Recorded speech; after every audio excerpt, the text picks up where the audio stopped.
Nous sommes le 29 octobre 2050 à Cap Canaveral, en Floride. Les regards du monde entier sont tournés vers le ciel. La première fusée du programme Artemis va décoller. 5, 9, 8, 7, 6, 5, 4, 3, 2, 1, 0. Ignition. Notre planète tout entière est prête à assister à cet incroyable événement, le retour des hommes sur la Lune.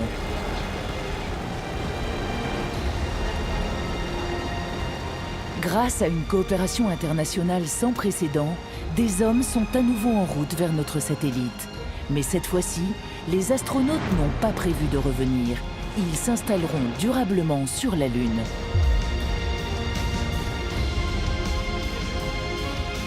Un objectif qui fait déjà rêver. Tout le monde rêve de savoir ce que ça fait de marcher sur la Lune, de voir la Terre depuis la Lune et de la voir se lever. Bientôt, des astronautes, des touristes et même des familles pourront faire de la Lune leur prochaine destination. On veut vraiment créer une colonie lunaire là-haut. Les humains sont des explorateurs par nature, donc on veut explorer l'inconnu, dépasser nos limites et aller là-bas. La Lune est notre 8e continent et il faut que nous nous installions pour le bénéfice de toute l'humanité. Pour moi, la Lune est clairement la prochaine étape du futur de l'humanité dans l'espace. Aujourd'hui, la course vers la Lune est enfin relancée. C'est quelque chose que nous devons faire. L'humanité devrait le faire maintenant qu'elle en a les moyens technologiques. Ce serait vraiment honteux de ne pas le faire. Des tunnels de lave d'Hawaï aux hauteurs du plus grand glacier d'Europe, en passant par les carrières de pierre en Italie, des scientifiques des 4 coins de la planète travaillent ensemble à rendre possible la prochaine étape de l'humanité. Chaque génération a besoin de se réinventer, de rassembler et de se réapproprier son propre monde. Et il ne tient qu'à nous d'aller là-bas et de franchir ce cap.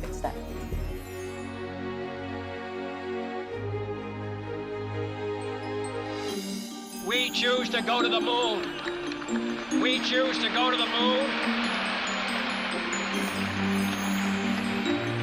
We choose to go to the moon in this decade and do the other things. Not because they are easy, but because they are hard. Because that goal will serve to organize and measure the best of our energies and skills.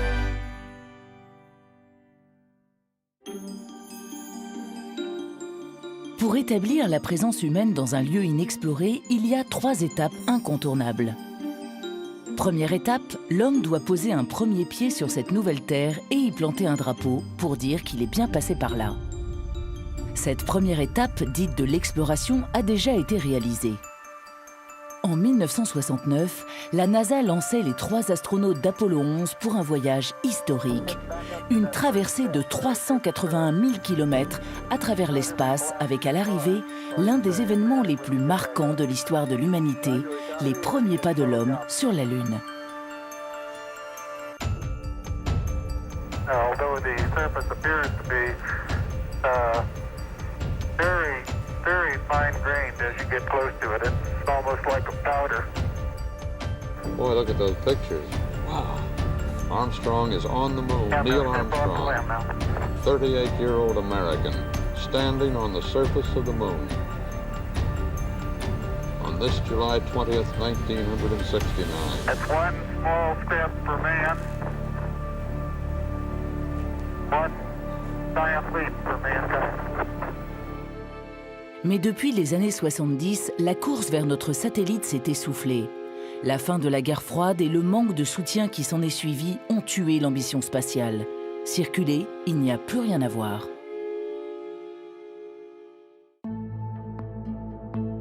Pendant plus d'un demi-siècle, l'humanité en est restée là. Elle envisage aujourd'hui seulement de passer à la 2e étape. Établir des petits postes de survie dépendant de la Terre.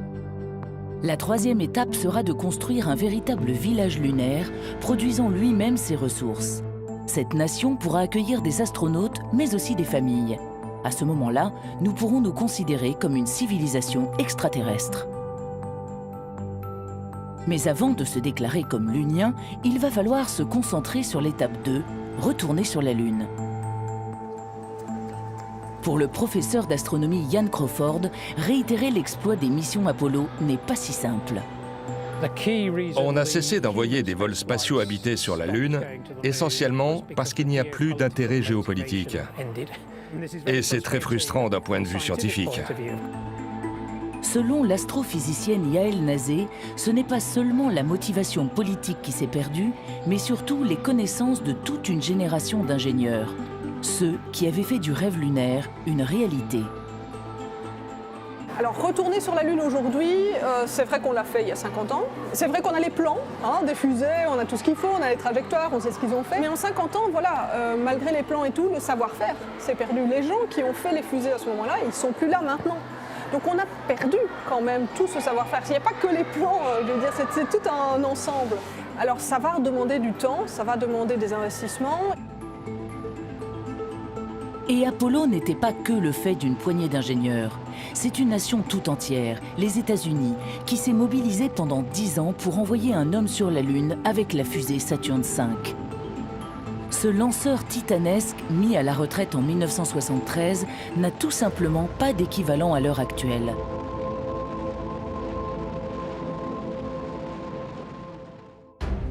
Nous avons approuvé à l'unanimité la recommandation chargeant la NASA de renvoyer des astronautes américains sur la Lune et ainsi de préparer le terrain pour une mission vers Mars. Aujourd'hui, la Lune ne fait plus partie de la science-fiction. Pour les sociétés privées comme SpaceX, c'est même un marché florissant. L'entreprise teste une fusée réutilisable capable de revenir se poser sur Terre, prête à repartir. C'est une grande première dans l'histoire de l'aérospatiale et certains ont déjà pris leur billet. D'autres nations sont elles aussi entrées dans la compétition. La Chine a par exemple réussi l'exploit de poser un robot sur la face cachée de la Lune, jusque-là inexplorée.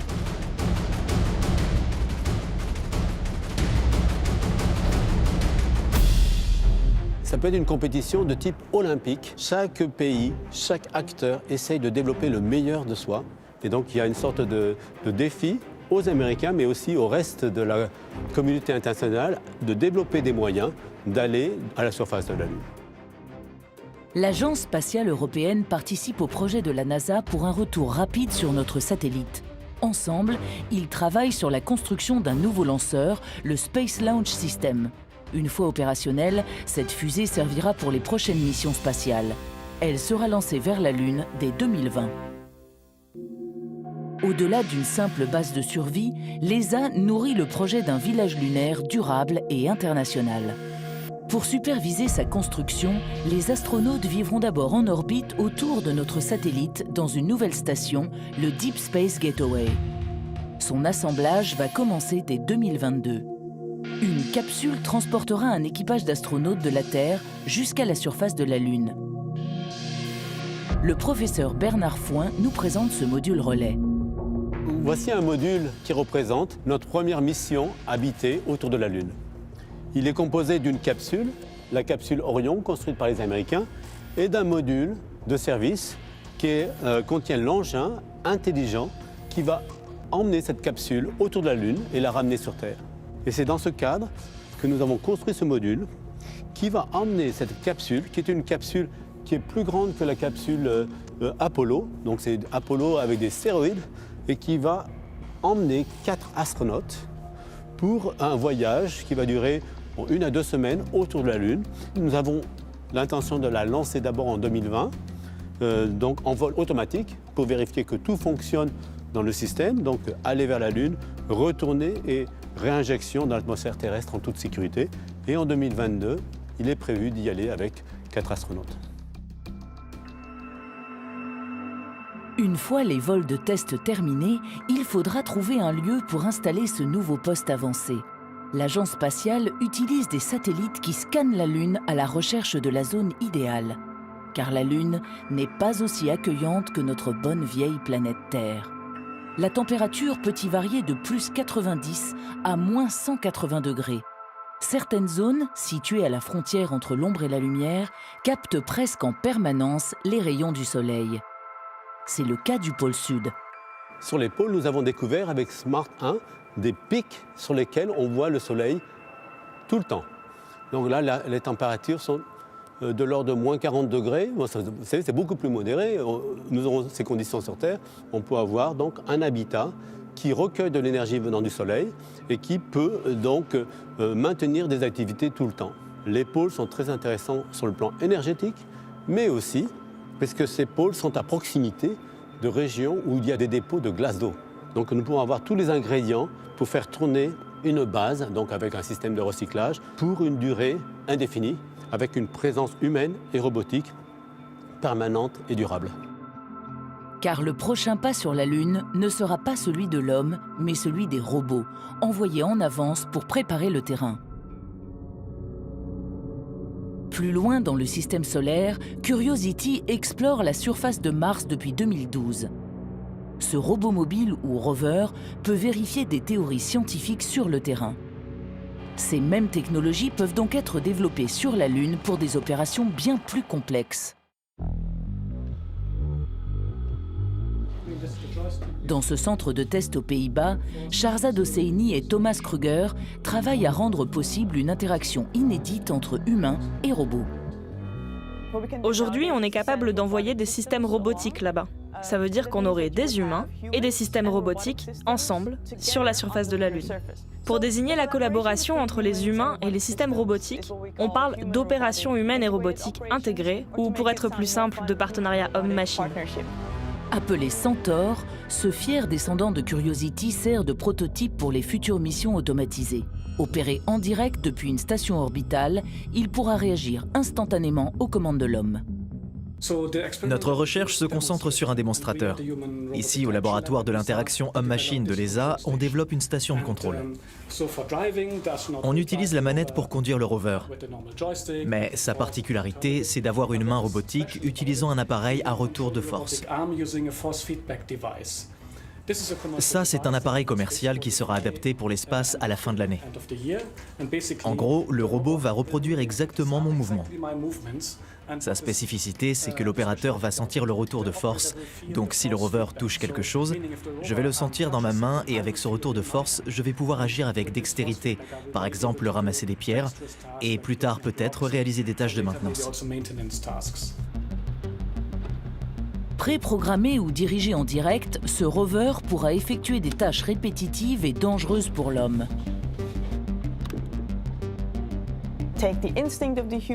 Prenez l'instinct humain et sa vitesse de réaction, puis prenez la précision et les capacités de répétition d'un système robotique. Mettez tout cela ensemble et vous aurez une super équipe dont la coopération sera très profitable. Pendant plusieurs années, les robots travailleront seuls. Ils seront ensuite rejoints par les humains. Dans le cas du village robotique, nous aurons déjà installé un certain nombre d'éléments d'habitat et de laboratoire à la surface qui auront été validés à l'avance, qui auront été aussi soutenus par des rovers ou des robots. Et donc on pourra déjà donner la clé aux astronautes en disant voilà, vous avez donc un laboratoire, un habitat, votre chambre est prête et maintenant c'est à vous de continuer le travail. En attendant que tout soit prêt, les agences spatiales préparent leurs astronautes à ce futur voyage. Dans les centres d'entraînement, le processus de sélection est déjà en cours. Je m'appelle Matthias Maurer, je suis un astronaute européen de nationalité allemande. J'attends encore mon premier vol pour l'ISS et qui sait, peut-être un deuxième vol pour la Lune. Ce serait mon rêve. Pour remplir ce rôle, il faut un bon QI, être jeune, mesurer entre 1,50 m et 1,90 m, parler anglais, russe et même le chinois, être physiquement viable et être sociable, capable de collaborer avec des inconnus pendant plusieurs années. Ça pourrait être n'importe qui, mais en gros, il faut être bon en tout. La toute première condition, et aussi la plus difficile, c'est d'avoir un diplôme universitaire et minimum 3 ans d'expérience professionnelle. Il faut avoir une bonne santé mentale, une personnalité solide, être capable de travailler en équipe et de prendre des responsabilités. On commence avec environ 8000 candidats pour 6 astronautes. Donc même si les critères ne sont pas si stricts, quand on a autant de candidats, on peut toujours choisir les meilleurs dans tous les critères. Notre astronaute est donc un candidat idéal pour l'exploration lunaire. C'est une position très privilégiée que d'être astronaute, parce qu'il y a tant de gens qui rêveraient d'en devenir un, et en réalité, de nombreuses personnes en seraient capables. Tout ce dont vous avez besoin, c'est de bons résultats à l'école et d'être en forme physiquement. Tout le reste s'acquiert au cours de l'entraînement au Centre européen des astronautes. Parmi leurs multiples entraînements, les astronautes peuvent participer à des simulations dans une piscine spécialement aménagée avec des modules de station spatiale. On l'appelle le laboratoire de flottabilité neutre ou NBF. Cette NBF sert en somme à simuler la pesanteur. On porte une combinaison d'astronautes qui n'est pas exactement la même que celle que l'on porte dans l'espace. Certaines parties sont originales, comme les gants, de sorte à ce que, quand ils saisissent quelque chose, s'ils manipulent quelque chose, ils le fassent vraiment avec la même force. Nous essayons de simuler tant que possible la gravité zéro. Or, la piscine est à peu près la meilleure manière de faire ça pour le moment. Une fois qu'on sera parti pour la Lune, nous serons face à l'inconnu. Donc il faut explorer et se préparer à l'inconnu. On va aussi sous l'eau et on s'entraîne à explorer un environnement totalement différent. C'est pourquoi, au cours d'une mission Nemo, j'ai passé 16 jours sous l'eau avec les collègues de la NASA. Ces expériences en milieu naturel sont le meilleur moyen pour nos astronautes de tester les innovations prévues pour notre retour sur la Lune. Par exemple, de nouveaux scaphandres, développés pour une gravité réduite. Ils sont plus légers et plus maniables que ceux utilisés pendant Apollo. À cette époque, les chutes étaient très fréquentes et risquaient d'endommager le caisson à oxygène au dos de la combinaison. Un accident qui aurait pu être fatal. Une fois qu'on sera retourné sur la Lune, on n'aura plus qu'un sixième de gravité. Donc au lieu de mes 75 kilos ici sur Terre, je pèserai 12 kilos sur la Lune. On peut aussi reproduire ça sous l'eau, en profitant de la portance de l'eau, tout en marchant sur le sol. Pour l'instant, il est impossible de savoir comment cette gravité réduite influencera notre organisme sur le long terme. Ces innovations ne suffiront pas à les protéger des dangers de l'espace pendant un séjour prolongé. Qu'arrivera-t-il lorsque nous voudrons nous installer durablement sur la Lune? Contrairement à la Terre, la Lune n'a pas d'atmosphère. Rien ne nous protège des radiations cosmiques qui bombardent sa surface. Un humain qui s'expose à long terme à ces rayons peut développer des tumeurs cancérigènes. Il faudra donc un abri aux murs épais et solides. Il pourrait aussi nous protéger des pluies fréquentes de micrométéorites. Pour permettre aux astronautes de s'installer de façon durable, il faudrait alors envoyer plusieurs cargaisons de lourds équipements. Et ce n'est pas tout. Dans l'espace, chaque astronaute consomme quotidiennement 910 grammes de nourriture, 910 grammes d'oxygène et 2,7 kg d'eau pour boire et se laver, soit quasi 5 kg par jour et par personne. Et pour une fusée vers la Lune, chaque gramme compte. Imaginons que cette ligne représente le poids maximum que l'on peut charger dans notre fusée. Il ne faut pas le dépasser. Donc, évidemment, nous avons les astronautes. Leurs effets personnels, les combinaisons spatiales, la nourriture, l'équipement scientifique et surtout ce dont nous avons besoin pour explorer la Lune et nous déplacer, c'est-à-dire un rover. Mais malheureusement, c'est assez lourd. Tout ça ne peut pas faire un aller-retour pour la Lune sans combustible, qui est lui-même assez lourd. Donc là, on se rapproche dangereusement de la limite critique. Mais il y a encore plein de choses auxquelles nous n'avons pas pensé. Il faut de l'oxygène, de l'eau et beaucoup de poids pour la protection contre les radiations, et c'est vraiment lourd. Le problème, c'est qu'on dépasse largement la valeur critique. Pour économiser le coût d'envoi de matériaux, la solution serait d'utiliser les ressources déjà disponibles sur place. Si on pouvait trouver certaines de ces choses sur la Lune et les remplacer par une imprimante 3D par exemple, afin de transformer des matériaux lunaires en choses utiles, on pourrait rester en dessous de la limite critique. Au Centre européen de technologie spatiale, Tommaso Guidini supervise les travaux de développement du futur village lunaire. L'une des missions du mandat de ma division est de développer de nouvelles technologies pour les futures missions, comme par exemple construire une base sur la surface de la Lune. Notre idée est de créer une base gonflable, comme ce qu'on utilise l'hiver pour jouer au tennis d'intérieur. Mais ça ne suffirait pas. Nous avons besoin d'une sorte de coquille ronde et très dure pour protéger les astronautes des micrométéorites et des radiations. Ce concept d'habitat lunaire ultra résistant a pu être développé grâce à plusieurs années de recherche en Italie. Au nord de Rome, dans le cœur de l'ancien volcan de Pitigliano, l'inventeur Enrico Dini collecte de la poussière de roche. Cet endroit ressemble à la Lune. Au coucher du soleil, quand tout s'assombrit et que vous êtes seul, vous pouvez avoir une sorte de sensation de la lumière sur la Lune. La Lune est la fille de la Terre, ou en tout cas, elles ont été créées à peu près en même temps. Donc ici, on peut avoir un type de sol assez semblable, puisque venant du même endroit. Né de la collision d'un immense astéroïde avec la Terre il y a 4,5 milliards d'années, la Lune partage un patrimoine géologique commun avec notre planète. On peut donc y retrouver une texture similaire au régolithe, cette poussière qui couvre la Lune. C'est comme si elle avait été créée hier. Personne ne l'a touchée depuis. C'est un grand privilège de toucher quelque chose qui n'a pas été touché en 300 000 ans.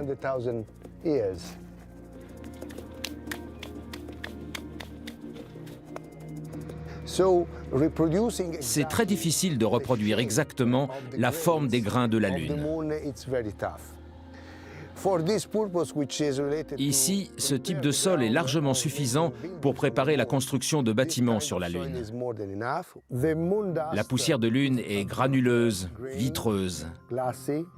Là, elle est mouillée, mais quand c'est sec, c'est comme une poudre qui disparaît dans vos mains. Pour nous, c'est de l'or. C'est pas cher, facile à collecter et à travailler. Et c'est le moyen le plus rapide pour faire de la recherche appliquée dans un laboratoire. Aujourd'hui, l'inventeur n'a besoin que de quelques sacs. Mais il est déjà venu récupérer plusieurs tonnes pour réaliser des tests grandeur nature. C'est dans cet entrepôt près de Pise que Enrico Dini teste les propriétés de sa fameuse poussière lunaire. Pour cela, il utilise sa propre invention, l'imprimante D-Shape, un mastodonte de 6 mètres carrés qui peut construire des maisons de plusieurs mètres de haut. J'ai inventé cette machine en 2004 parce que j'étais fasciné par ce procédé unique qui a été créé pour construire de tout petits objets. On appelle cette technique le prototypage rapide. Et j'ai eu l'idée d'agrandir le procédé pour imprimer des maisons ou de grands blocs de construction. À chaque passage, la machine dépose une couche de fausse poussière lunaire. Le deuxième bras injecte ensuite un liquide qui sert à fixer la matière selon le modèle souhaité. Chaque couche ne fait que quelques millimètres d'épaisseur, mais en quelques heures, elle compose une brique en nid d'abeille aussi solide que le béton.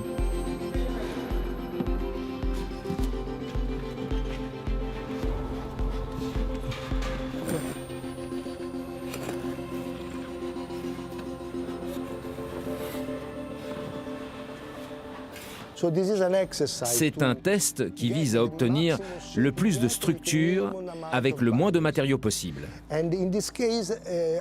Ici, j'ai été inspiré par le mur d'Aurélien à Rome, qui a été construit grâce à cette technique.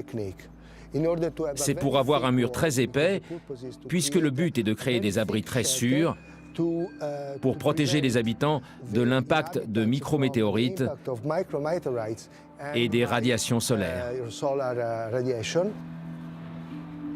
Avec un rythme de 30 cm produit chaque heure, le processus est encore lent et nécessite pour l'instant une intervention humaine. Mais Enrico Dini est convaincu qu'une fois miniaturisée, son invention pourrait servir à construire des habitations lunaires en complète autonomie.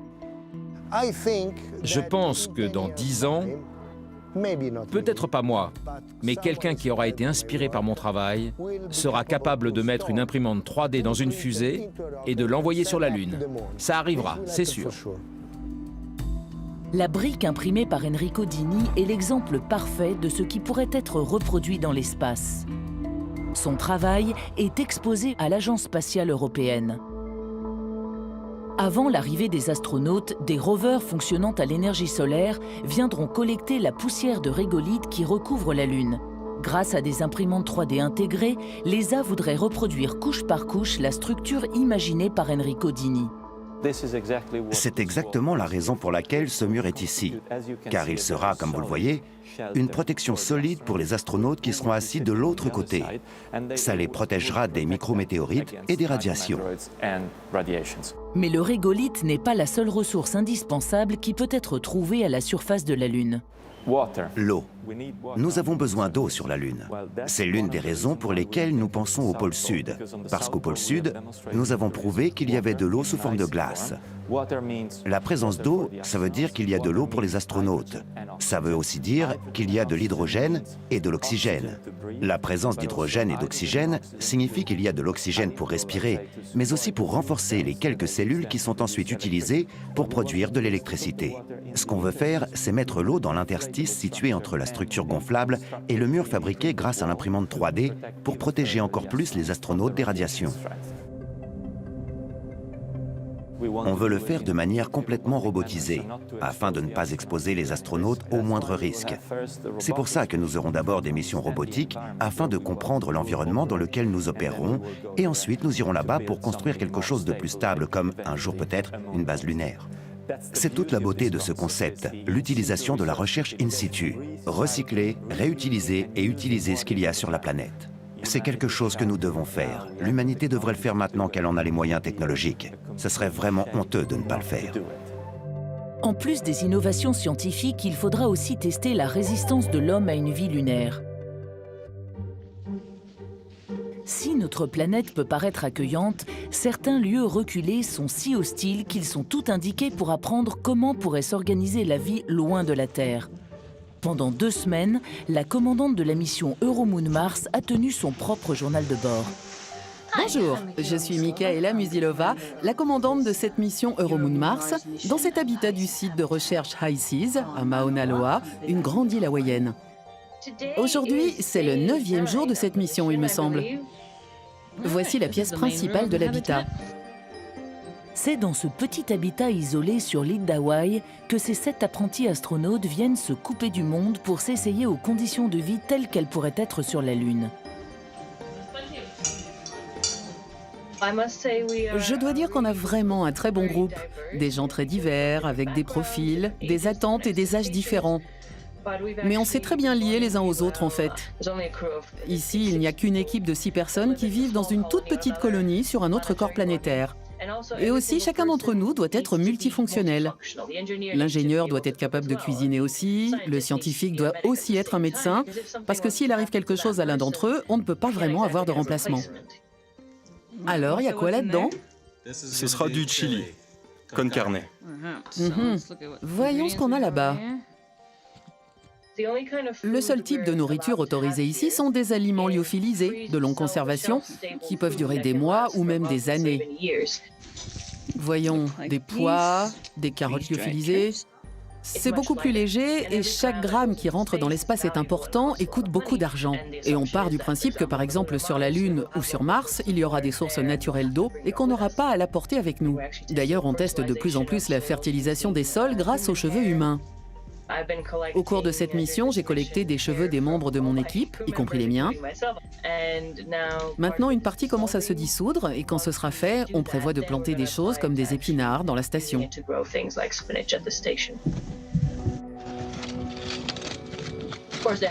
Oui, bien sûr, on a fait face à des problèmes. On a eu des coupures de courant, par exemple. On a aussi eu des problèmes avec la communication dans nos combinaisons spatiales. Pour aller dehors, on a toute une procédure spéciale. Vous devez mettre votre combinaison spatiale et aussi le casque. Puis ensuite, vous y attachez votre sac à dos qui est votre équipement de survie. Et donc une fois qu'on est enfin dehors, avec notre combinaison spatiale, on communique uniquement à travers l'appareil qu'on a sur nos casques. Le centre de contrôle des missions est censé être basé sur Terre. Il est en réalité sur la même île ici, mais assez loin. Bienvenue au Mordor. Prenez votre temps. Et aussi mettez de l'espace entre vous, les gars. Vous pourriez faire tomber des pierres sans faire exprès. Sur cette mission, nous avons quelques géologues qui font de la recherche sur le terrain autour de nous. Ils peuvent collecter des échantillons. Il y a divers tunnels de lave qu'on peut aller voir et explorer. Ils peuvent faire des analyses ici à l'intérieur de l'habitat parce qu'on a un labo prévu pour ça. Si on n'a pas un bon esprit d'équipe dans un aussi petit environnement, aussi loin de la maison et de tout secours, ça peut vraiment mal finir. Donc je pense que le travail d'équipe est central pour la réussite de la mission. Tu ne t'es pas fait mal ? Quand ils seront dans l'espace, loin de la Terre et un jour sur la Lune, ils sauront qu'ils sont seuls, que l'aide est très loin, que si quelque chose arrive, ils ne peuvent compter que sur eux-mêmes et ça peut totalement faire changer le comportement des gens. La peur générée par l'idée que quelque chose pourrait mal se passer a peut-être plus d'impact sur le travail qu'ils font. C'est peut-être la plus grande des différences entre cette mission analogue et la vraie mission. Un jour, si je devais réussir à aller sur la Lune ou sur Mars, ce serait pour aider l'humanité à avancer dans ce domaine scientifique et technologique. Et donc je sais qu'il y a plein de risques en jeu et de défis à relever quand on va dans l'espace ou qu'on essaye d'aller sur une autre planète. Mais pour moi, ça en vaut la peine parce qu'on pourra informer l'humanité tout entière. Wow, it's pretty cool.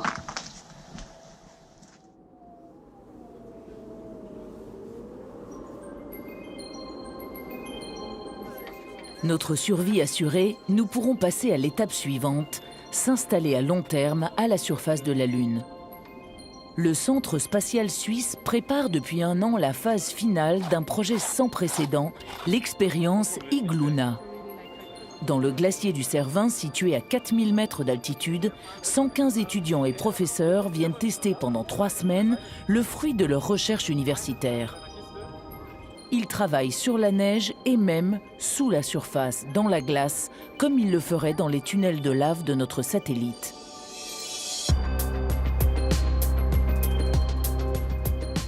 Igluna est un projet de démonstration de l'ESA-Lab, une initiative de l'Agence spatiale européenne pour créer davantage de liens avec les étudiants. On met en relation différentes universités européennes et on montre comment il est possible de collaborer sur un projet spatial.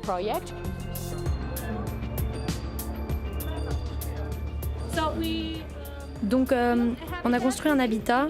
Chaque équipe développe un projet spécifique et avec mes collègues, on est l'équipe numéro 9. On a choisi de construire un habitat dans la glace pour simuler l'environnement de la Lune.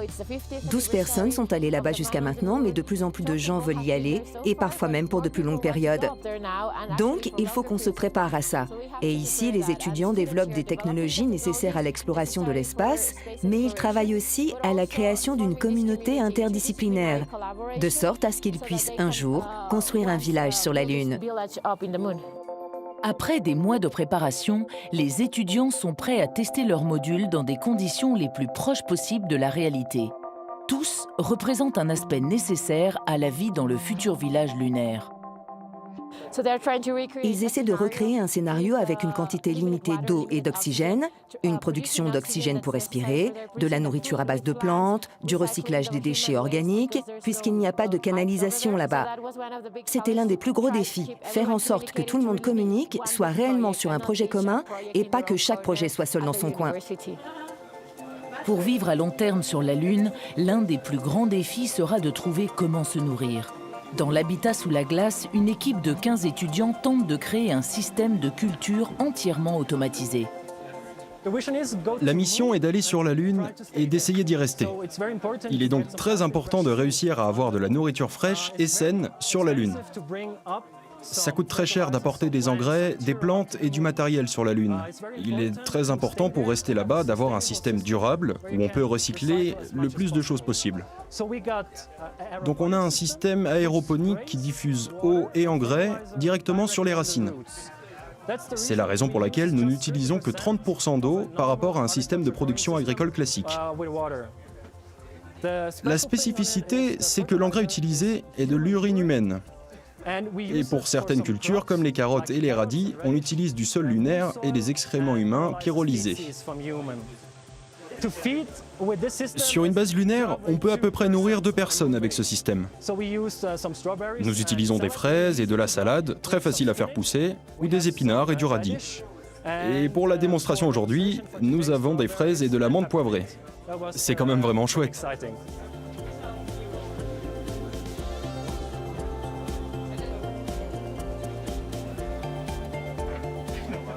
Du coup, d'avoir de la vie, en fait, ça aide beaucoup pour le moral des astronautes.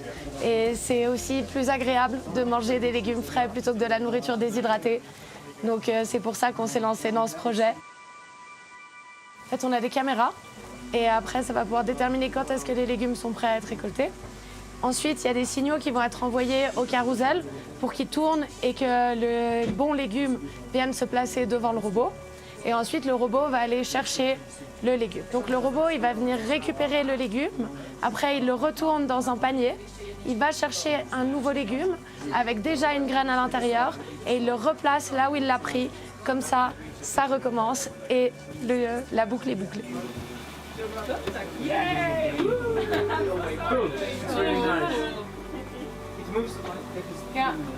On peut le refaire pour la vidéo. Alors moi, j'ai programmé le robot et j'adore ça vu que je suis en robotique. Et aussi de travailler avec d'autres équipes parce qu'entre la SWAG Team et nous, on est une quinzaine de personnes et c'est un système très complet. Et du coup, il faut travailler avec plein de types d'ingénieurs différents et c'est très très intéressant. Les plantes ne sont pas bonnes que pour le moral des équipes. Elles peuvent aussi aider à produire de l'oxygène. DAT travaille sur plusieurs solutions pour permettre aux habitants du village lunaire de respirer dans l'habitat. Voici mon bioréacteur. On essaye de l'utiliser pour créer une méthode alternative pour capturer du CO2 dans l'atmosphère. Avec le CO2, on peut moduler le procédé de photosynthèse pour faire de l'oxygène. La méthode principale, c'est de prendre de l'eau électrolysée pour générer de l'oxygène et de l'hydrogène. Mais ici, nous utilisons une autre technique. Il y a des cellules végétales dans l'eau. Ce sont juste des organismes unicellulaires.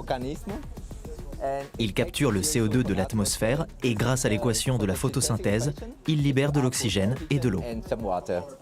Le village lunaire mange, respire, mais dans un environnement aussi hostile que la Lune, la communication est un besoin vital. Pour échanger entre les tunnels de glace et la surface, les étudiants comptent sur les ondes radio à longue distance. Sur la Lune, on peut facilement et précisément suivre les astronautes. Là où ils se situent, s'ils ont besoin d'aide, s'ils vont bien, ce qu'ils sont en train de faire, etc. Une station radio sur très longue fréquence comme celle-ci, dont l'antenne est enroulée autour du palais de glace, pourrait, sur la Lune, assurer une couverture du corps céleste tout entier. Donc, on a une seule station radio qu'on peut écouter depuis n'importe où et qui permet d'assurer un contact direct avec les astronautes ou d'autres appareils, où qu'ils soient sur la Lune. Une fois la communication établie, les habitants pourront s'éloigner de l'habitat lunaire et explorer leur environnement.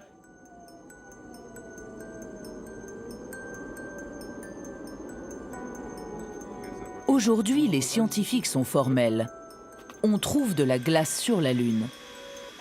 Dans un village, elle pourra donc être récupérée et exploitée. Une fois fondue, elle servira aussi à garder ses habitants en vie. Bonjour. Bonjour. Salut. En ce moment, il y a beaucoup d'enquêtes sur la présence de glace sur les corps célestes, comme la Lune ou Mars. Les scientifiques veulent connaître la nature de cette glace, la nature de cette eau, de ce qu'elle contient, de ses caractéristiques, etc. Afin de l'analyser, nous avons besoin d'accéder à la glace et de prélever des échantillons en dessous de la surface. Donc, le contrôleur est allumé, j'allume le moteur, et maintenant, je change la vitesse.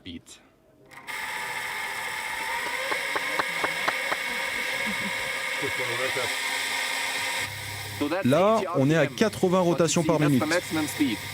Ce que vous voyez, c'est la vitesse maximale. Maintenant, je ralentis, 0 RPM. Maintenant, je coupe le courant, tout est éteint, et voilà. J'ai toujours été intriguée par la Lune, et je ne pense pas être la seule. Donc nous avons vraiment envie d'avoir une colonie lunaire là-haut, et de voir la Terre depuis là-bas. Les humains sont des explorateurs par nature, donc nous voulons explorer l'inconnu, étendre nos limites, et y aller.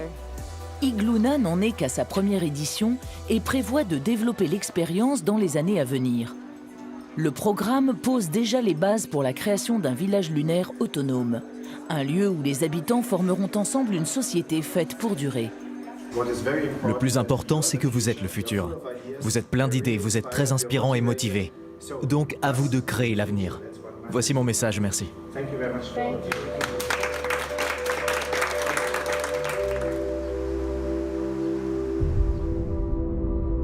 D'ici quelques années, notre équipage pourra s'installer dans le village lunaire et y vivre en toute autonomie.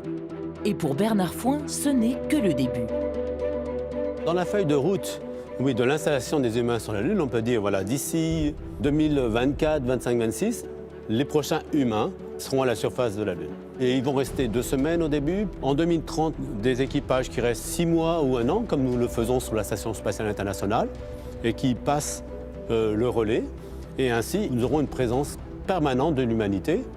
D'ici 2040, nous pourrions envisager d'avoir une centaine de personnes à la surface de la Lune. Ça permettrait à des personnes comme vous et moi d'en faire partie, et même peut-être pour y rester. 10 ans plus tard, 2050, nous aurons peut-être 1000 personnes sur la Lune. En 2057, 100 ans après Spoutnik, nous serons 10 000. Et peut-être que là, nous allons créer la première république de la Lune. Sur Terre, certains s'imaginent déjà dans un gouvernement de l'espace.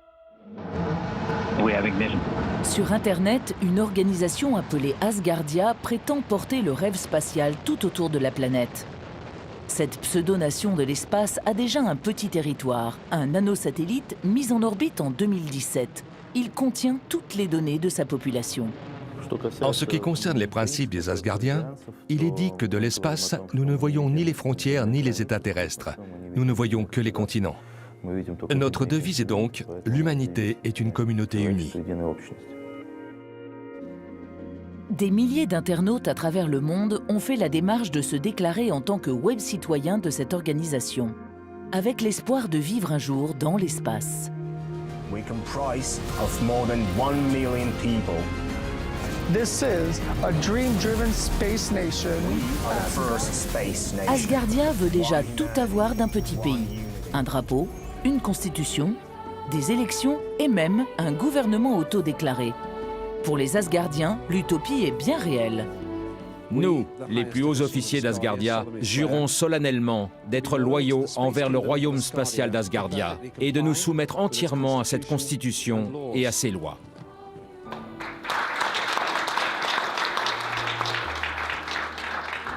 Nous nous rassemblons comme s'il était normal d'avoir un Parlement général qui se rassemble 1 heure ou 2 toutes les semaines. Personne n'a jamais fait ça avant.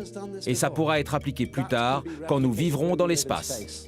Composé de 150 membres, ce Parlement transnational a été constitué pour décider ensemble des lois et des objectifs de cette future nation spatiale. Nous nous sommes fixés pour tâche de créer des colonies lunaires, des arches lunaires pour les 25 prochaines années. Nous avons notre programme. S'il intéresse quelqu'un, nous serons heureux de l'ouvrir à la coopération. Pour commencer, allons au moins sur la Lune.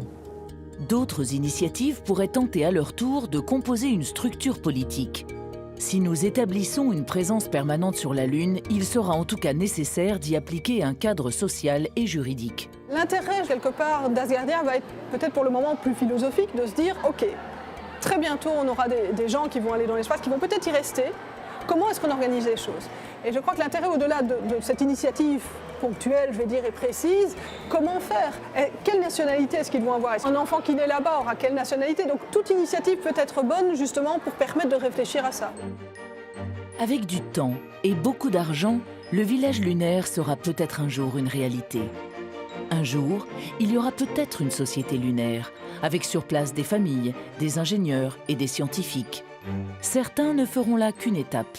Notre satellite ne sera pas la destination ultime, mais la base avancée d'une exploration plus lointaine de l'espace.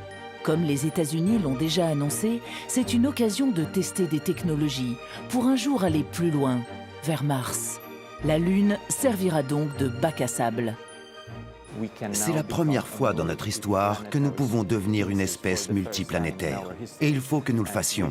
Nous devrions explorer, aller sur la planète la plus proche, et il s'agit d'abord de notre satellite, la Lune. Mais il faudra ensuite franchir le cap suivant en allant sur Mars, pour devenir une véritable espèce multiplanétaire.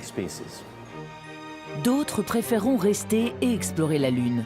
Pour les scientifiques, c'est déjà un terrain de recherche formidable qui pourra nous apprendre beaucoup sur l'histoire de notre planète. Et le programme Apollo leur a laissé un goût d'inachevé. Nous avons seulement été dans sa boutique de souvenirs. C'est comme si vous alliez dans un grand musée et que vous ne vous arrêtiez qu'à la boutique de souvenirs. Je le vois vraiment comme ça maintenant, il y a tout cet espace à explorer. Les premiers milliards d'années de l'histoire de la Terre manquent à notre histoire géologique. Et pourtant, c'est une période extrêmement importante parce que c'est environ à la même époque que la vie est apparue sur Terre. Parce que la Lune est un ancien corps céleste qui a le même âge que la Terre, mais dont l'évolution géologique s'est arrêtée il y a environ 3000 millions d'années, elle est pour nous comme un musée figé dans le temps. Elle est dans l'état dans lequel étaient les planètes rocheuses au tout début du système solaire, puisque presque rien ne s'est passé depuis. Donc les scientifiques peuvent y apprendre énormément sur le début de l'évolution des planètes rocheuses. On en apprend davantage sur notre Terre en étudiant la Lune qu'en étudiant la Terre. Si on ramène des échantillons de la Lune et qu'on les rapporte ici, en réalité on apprend beaucoup de choses sur la Lune, puis sur la Terre. Et ça continuera en effet boule de neige. Et finalement, on en aura appris beaucoup sur tout le système solaire. Depuis l'invention du tout premier émetteur de communication, la Terre est plongée dans une cacophonie permanente due à nos ondes radio. La Lune agit comme un bouclier naturel. Sur sa face cachée, il serait donc possible d'écouter l'espace dans le calme. La face cachée de la Lune est encore isolée des interférences radio venant de la Terre. Et pendant la nuit lunaire, sur sa face cachée, elle est aussi protégée du Soleil. Donc 2 semaines par mois, sur la face cachée de la Lune, c'est silence radio. C'est probablement l'endroit le plus silencieux de tout le système solaire. Ce serait donc l'endroit parfait pour la radioastronomie. Nous pouvons emplacer sur la Lune des télescopes, mais aussi des radiotélescopes. Et avec ces antennes radio, nous pourrions détecter les signaux des premières étoiles dans l'univers, les signaux émis après le Big Bang. Nous pouvons détecter des exoplanètes, des planètes autour d'autres étoiles, et même recueillir des signaux venant de civilisations extraterrestres. La Lune pourrait aussi être lucrative. C'est ce qu'ont compris des sociétés comme SpaceX ou Blue Origin, qui prévoient déjà des navettes de touristes qui viendraient visiter notre satellite. Mais la mine d'or sera peut-être sous le sol. Des compagnies privées se préparent à envoyer des charges utiles pour la Lune. Certaines pensent même pouvoir extraire des matériaux de la Lune qu'elles pourraient peut-être vendre. Il y a des métaux rares et il y a même un isotope de l'hélium, qui s'appelle hélium 3, qui peut être utilisé dans des réactions de fusion nucléaire avec très peu de déchets radioactifs. Et en fait, 10 tonnes d'hélium 3 pourraient fournir l'équivalent d'énergie à toute l'Europe pendant une année. Mais exploiter les ressources de la Lune jusqu'à épuisement comme si notre astre était un simple réservoir serait un non-sens écologique. Officiellement, personne ne peut s'approprier l'espace. Or là, si on commence à exploiter, on s'approprie un morceau d'espace. Quelqu'un pourrait décider lui-même de s'approprier le truc et de changer complètement la face de la Lune. Et que toute l'humanité, finalement, à cause de cette personne unique, finisse par voir autre chose dans le ciel que la Lune auquel on est habitué. Mais en fin de compte, c'est une décision que l'espèce humaine devra prendre. Si nous voulons explorer le système solaire, alors cela changera son environnement naturel. Protéger la Lune doit donc être une priorité pour l'ensemble des nations impliquées, d'autant que notre astre pourrait devenir une base de survie pour l'humanité entière. S'il y a une catastrophe à la surface de la Terre et que la vie disparaît pour une dizaine d'années, il sera bien d'avoir une sorte de backup sur un continent tout à côté où nous pouvons survivre et éventuellement revenir avec la vie. Une sorte d'arche de Noé où nous pourrions préserver une partie de la biosphère. Réaliser un rêve d'une telle ambition demandera des moyens humains et financiers jamais égalés. Mais si l'homme veut continuer à explorer son environnement, la Lune sera incontournable. Si l'humanité doit avoir un avenir dans l'espace, ce que l'on peut décider de faire ou non, mais si nous décidons de le faire, alors il me semble que la prochaine étape devrait être la Lune.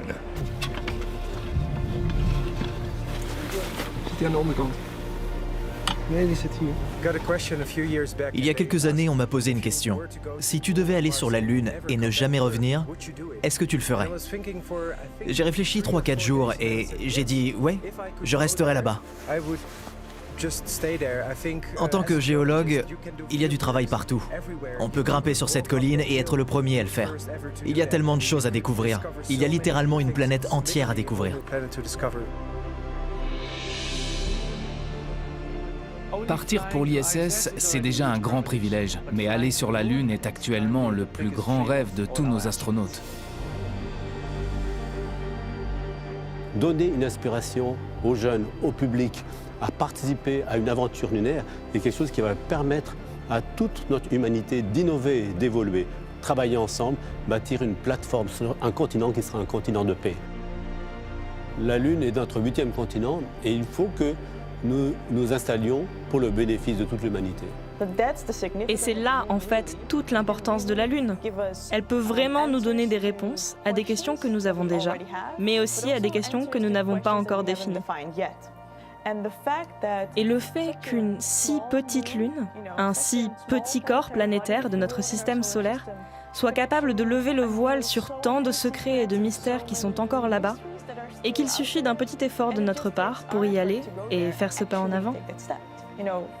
Au fond, qui n'aimerait pas marcher sur la Lune ?